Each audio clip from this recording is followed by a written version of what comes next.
আজি থাকি আমরা এই চোর মিথ্যাবাদী সন্ত্রাসবাদী সরকারটা ঘাটবার পারলি আজি থাকি পশ্চিমবাংলার মানুষ আশা করি যে অনেক সুখে শান্তিতে বসবাস করবে। তো এই ব্যাপারে শ্যামল তুই কী করছিস? বহুদিনের আশা আকাঙ্ক্ষা নিয়ে বহু লড়াই আন্দোলন সংগ্রামের পরে আজকে আমরা মেকিলগঞ্জ বিধানসভায় একজন সনাতনী যোদ্ধা আমরা পেলাম।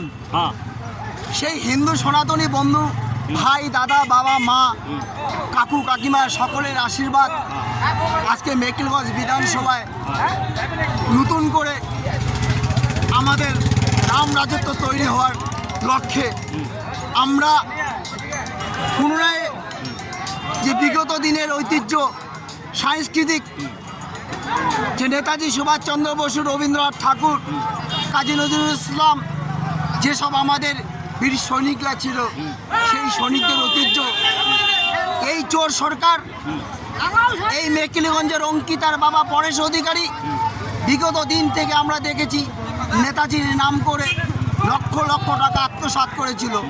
তাই এই চোর তৃণমূল পরেশকে মেকিলিগঞ্জের মানুষ এবার হাত তুলে তাকে নর্দমার জলে ভাসিয়ে দিয়েছে। আগামী দিনে আবার মানুষের ভালোবাসা বিশ্বাস ভরসা নিয়ে আমরা ভারতীয় জনতা পার্টি এগিয়ে চলবো এই আশা আমাদের সকলের কাছে। জয় শ্রীরাম, জয় শ্রীরাম।